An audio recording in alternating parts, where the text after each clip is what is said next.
to win on Monday?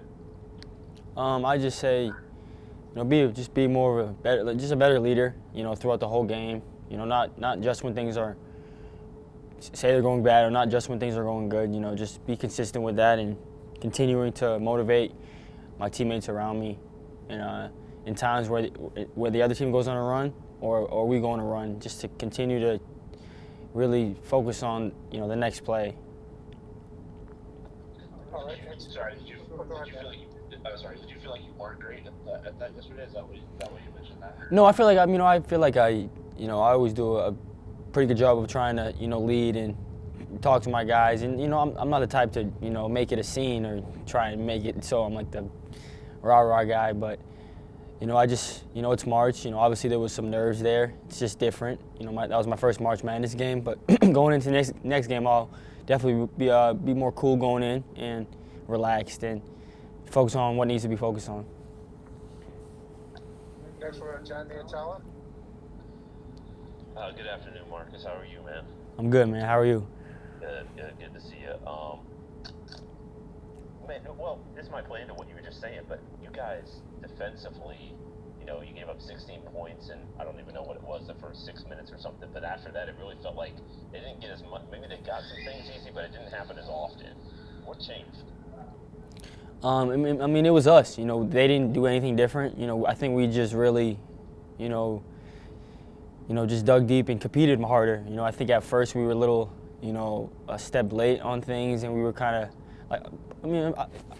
I'll just say nerves. I just think, like including myself, a lot of guys were, really like adrenaline was going those first 8-10 minutes of the game, and then we kind of cooled off and got in our own groove on both ends of the floor, and we snuck it out.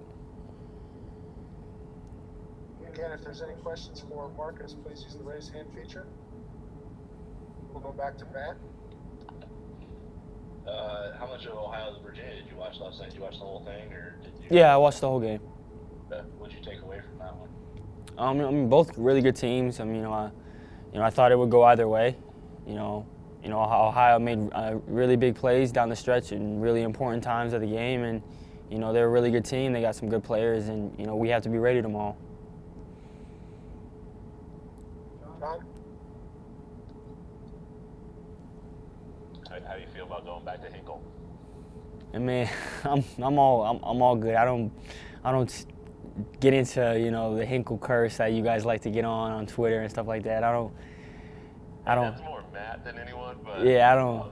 I'm cool with it. I'm all good with it. I actually kind of wanted to play there. I wanted to get one in there this tournament, so I'm happy about it. Plus, they got some new rims in there, so I think we'll be all right. Matt Winthrop. Hey Marcus, sorry, no camera on this laptop. How much does it help kind of having that first game under your belt now? You don't have to worry about those first game jitters, and now you can kind of just go out there and play. I think it helps a lot. I think I still think we're a veteran group, an experienced group, but we, together we haven't been in this moment, together. So, we're all going through this together, and I think our coaching staff is doing a great job of, doing just making sure we're settled in, and, every time Santa Barbara went on a run, our coaches be like, guys, we're good. Like this is March. It's gonna happen. Just be able to win the next 4 minutes, and eventually, things will go our way, and that's what happened.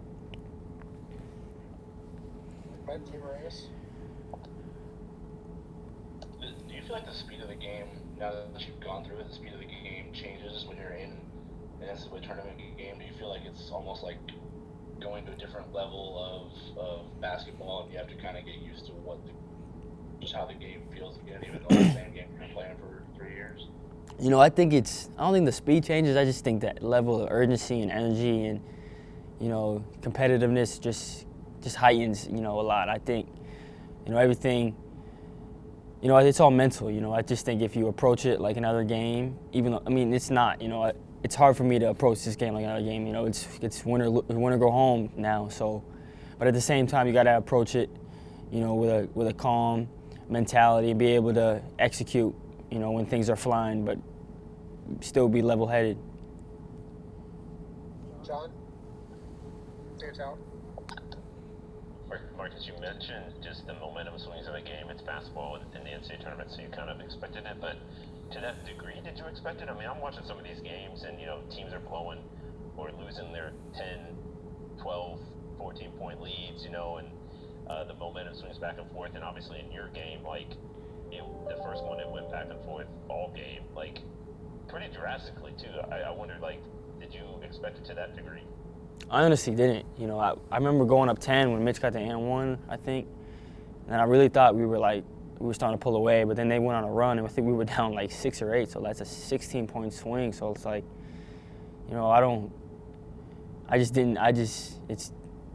that was something I really didn't really experience, especially in a moment like that. So that was new for me, but it just shows, our group and how close we are and how, no matter what happens, we still have a chance to win. Well, about 7 minutes into the session with Marcus. We got 8 minutes left. Again, if you have a question for him, please use the raise hand feature. We'll go back to Matt DeMarinis. The historical ramifications of what tomorrow night means for the program itself. I was just, I know you came here with some lofty expectations, regardless of what Creighton had done in the past. But do you feel the pressure of the moment now that it's here at all? Do you feel like it's you're just harnessing good energy at this point? I mean, yeah, there's always gonna be pressure there. It's just how you deal with it. Obviously something, we can accomplish something that's never been done before, and we're very capable of doing that. And that's kind of what we wanted to do. That's what we worked so hard for. It's what we kind of expected. That's why we, me and a lot of the guys on this team really worked so hard for this moment. And obviously you want to soak it all in. And I don't think pressure's bad. I mean, I'm okay with that. Pressure means that there's a great opportunity ahead, and that's what lays ahead for us. And now we just got to go take it.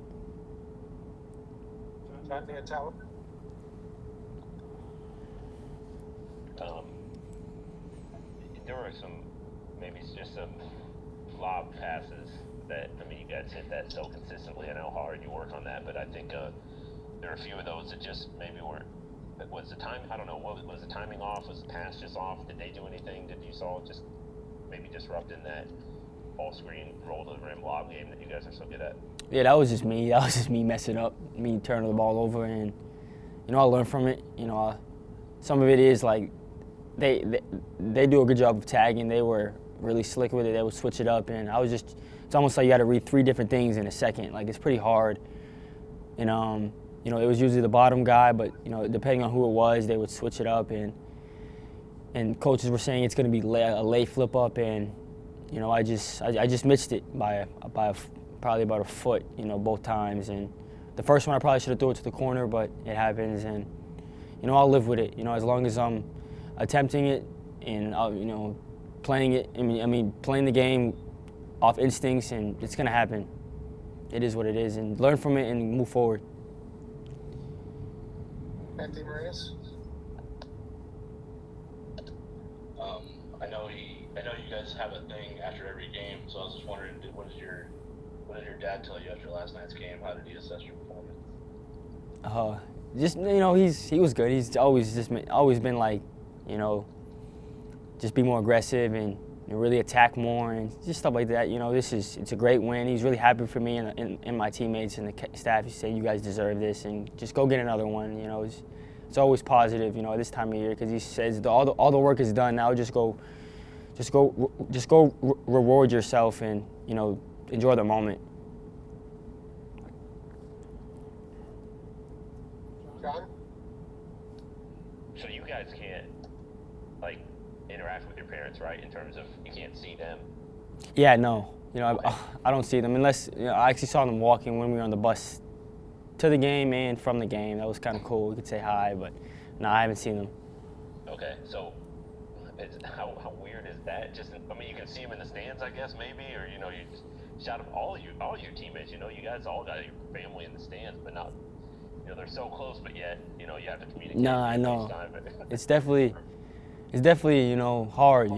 I love seeing my family, especially in moments like this. It stinks. I can't spend that time with them, but there's a bigger purpose, and I get it. You know, you can't risk it right now. I would never want to put my team and this whole thing at risk. So, you know, and it's good that, you know, this whole year we've been good about it. So there's no reason to stop now. And, you know, it's okay because I did have like 5 or 6 turnovers. So not being able to see my parents in person, they can't say nothing. They can call me, but not in person.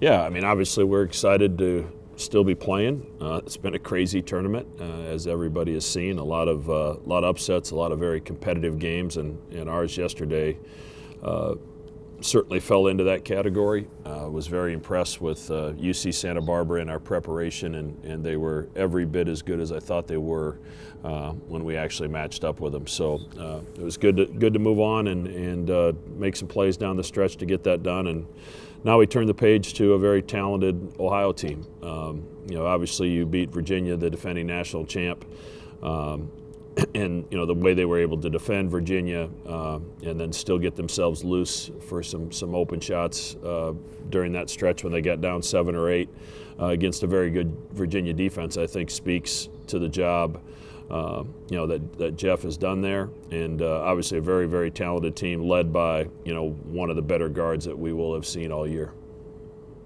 All right, our first question will go to John Niatella.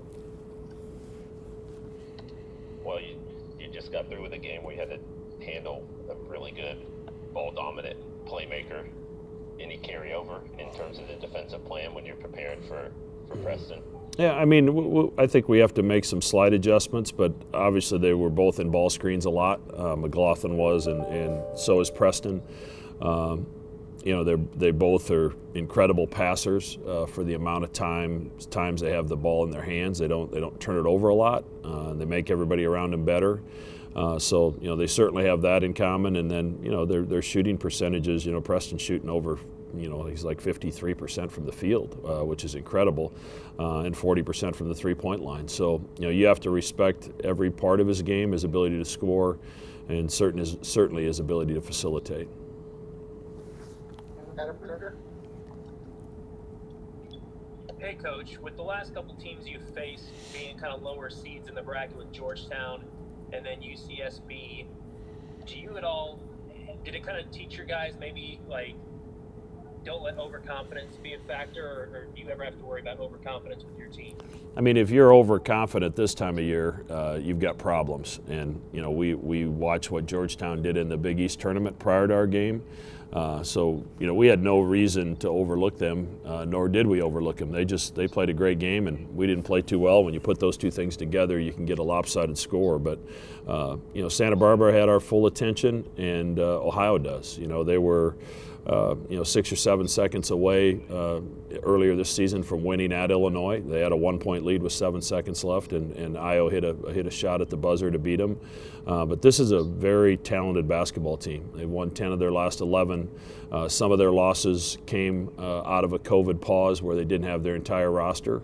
So when they've had everybody together, this team hasn't lost much. It's a very, very talented basketball team. Matt DeMarinis. Yeah, just in your experience, did you play in a tournament as a player? I don't remember. Absolutely not. Oh, okay, sorry. I wasn't sure. That was an honest question. What's your... And an honest answer. Yeah, there we go. What, in your opinion, is like the most optimal way to get yourself to appreciate what you accomplished the day of in winning a game in the tournament, which is not easy to do. We've seen that. But also, like, give yourself enough time to turn the page and prepare for the next opponent, and not let one overlap too much into the other where you don't get enough preparation for what's next. Yeah, you know, you don't get much time for preparation anyway once you get here, at least for the first weekend. And you know, we got back from the game last night. Obviously everybody was excited, but you know, I think everybody pretty much settled into their room and watched the Ohio-Virginia game. So, you know, I think that allowed our guys to turn their focus ahead relatively quickly, because you're watching, you know, what was a close game most of the game, not knowing who you play, try to watch both teams and get a sense of it. And obviously we as a staff were doing the same, and then spent a lot of time last night on Ohio once we knew the opponent. But, you know, the one thing I probably overlooked going into the game yesterday, and I realized it talking to Marcus on the way back from the game, is we probably had some nervous jitters. And as experienced as our team is, I mean, it's a very experienced basketball team, you forget that most of these guys never played in an NCAA tournament. You know, they've won a Big East championship. They've gotten to the finals, this year of the Big East tournament. They've been ranked really for over a year straight now. But many of them had never played in an NCAA tournament. So I think there was some nervous energy and some jitters to start that game, and that we had to settle into a little bit. And when as a coaching staff, I think when you have an experienced team, you probably don't think about that as much as we probably should have. Not that we would have done anything a lot different anyway, but it was good to get that win, and hopefully our guys, that nervous energy will be gone tomorrow. John? So the nerves impact focus a little bit, Greg, or maybe because I just think about the defense, the start defensively, and they started 7 of 8. I mean, they made some good plays, obviously, but I wonder how you saw that impact in the game. Yeah, they made a couple good plays, and I know we botched a switch on McLaughlin and gave him an open 3 at the top. I think there was an offensive rebound in there, maybe. I don't think I thought our focus was good all week in practice. I think our guys understood what the plan was, and obviously we executed that plan better as the game went on. But you're also they were fresher to start the game. Their execution was a little sharper probably. As the game gets going up and down, you hope that our pace wears into teams a little bit, and maybe they're not as sharp with some of those decisions that they have to make against some of our ball screen coverages, and they don't find you in transition as quickly in the second half as they do in the first half. So I thought our focus was good, our preparation was good. We just didn't get off to a very good start. John? Apologies for asking about the negative, but I was kind of curious once you did get a chance to look at those last 3 possessions defensively, if what your first sort of impression was accurate, in terms of just to help maybe get a step too late when they got the ball into the big. Yeah, the one basket for certain we didn't pull to the action as much as we needed to, and really the last play, Sharif was there, DJ was there. I think they were so afraid to foul, they probably didn't go make the play that they normally would make in the guts of the game. And, we had him pinned on the sideline. I actually thought he stepped out of bounds as he was over there. But, CB and Denzel really did their job. And, I think sometimes human nature in that situation is I don't want to get too far away from my man. I don't want my man to hit the game-winning shot. But as I explained to the guys, those are team defense responsibilities that we have to fulfill in that situation. And fortunately, Sharif and DJ were there enough to disrupt that play enough that he missed it. Back to Adam. Coach, what you've done during your time at Creighton kind of speaks for itself, especially the last couple of years. Having said that, do you put internal pressure on yourself to get this win and take this program to that next level, the Sweet 16? And if you're able to get that win, what can that do as far as national perception and maybe opening some more doors when it comes to recruiting on a bigger level?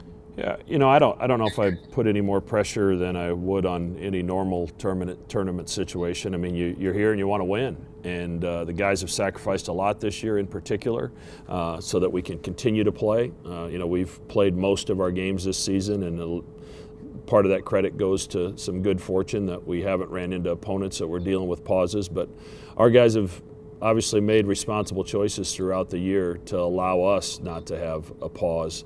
So we're thrilled to be playing, and I guess my joy would come more so in everything that this group has sacrificed for them to be the ones to kind of kick that door down and be the first team since 1985 to get to the Sweet 16, at least in the new extended bracket, would be a real feather in the cap for them because they've endured a lot. What was taken away from them last year, the potential of a 2 or 3 seed in the NCAA tournament, It's unfortunate that they didn't get to experience this a year ago, and they've never got to experience the NCAA tournament with a full house and the excitement that goes with the NCAA tournament city, the buzz on the street and the buzz in the restaurants when you're going out to eat and taking your team to eat. So a lot of those things aren't taking place this year. The celebrations with families last night, which certainly would have been a big part of it, they weren't even allowed to see their families. So I guess my motivation is, like, for these guys, it would be really special for them to kind of kick that door down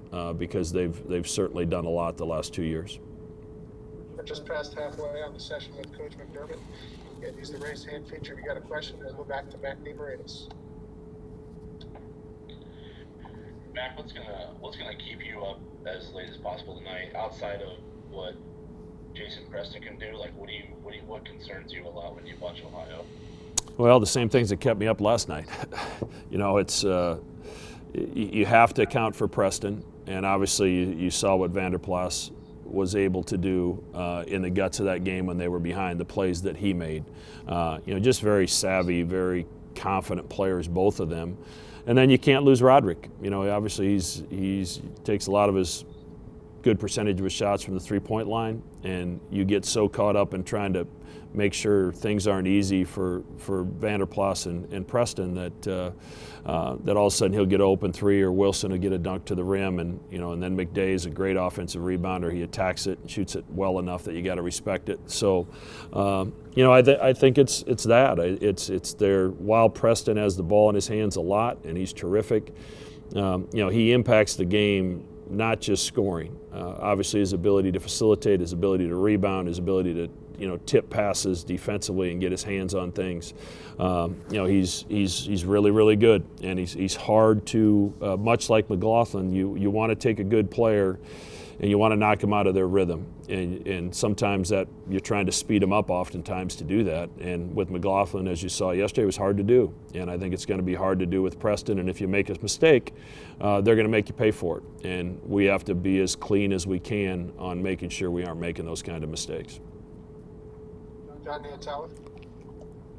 Ask Marcus about sort of the momentum swings in the NCAA tournament. It just seems to hit differently when teams go on their runs, and maybe it's the gravity of the moment, I don't know, but you've seen some of these games just swing drastically back and forth, not just your game yesterday, but other games too. Like, how, as a coach, do you manage it differently a little bit? Are you trying to get a sense of, like, the feel of the game and where the momentum's sitting during certain spots in the NCAA tournament? Yeah, I think it's been different this year, John, because of limited crowds. You're able to, sometimes when you're on the road and you're in front of a sold out house, or even if you're at home in front of a sold house, once you get the momentum, sometimes on the road it's hard to get it back because of the crowd. And at home, that crowd can carry you. And no team has really got to experience that all season. And now we're playing in these big venues with limited fans, so it's a little bit easier to maybe flip the script because you don't have thousands and thousands of fans that are rejuvenating that team you're playing. So I think that's part of the reason you're seeing it. I think there hasn't been games with fans this year that have been able to take momentum and keep it on one side. So I think the tournament is kind of a microcosm of what's happened all season. I think you've seen some ebbs and flows to games this year that maybe is different than in the past because of the lack of energy in the building. We have time for 3 more questions. We'll go first to Matt DeMarinis. Yeah, just an offshoot of the energy in the building. Just from watching these games at Hinkle, we obviously know the crowd is more on top of the action than if they're in like a stadium like Lucas Oil. Do you imagine that the energy will be ratcheted up like quite a few notches, considering how close the action will be from fans to players? I think I watched part of a game yesterday in Hinkle, and it looked like the fans were a long ways from the court.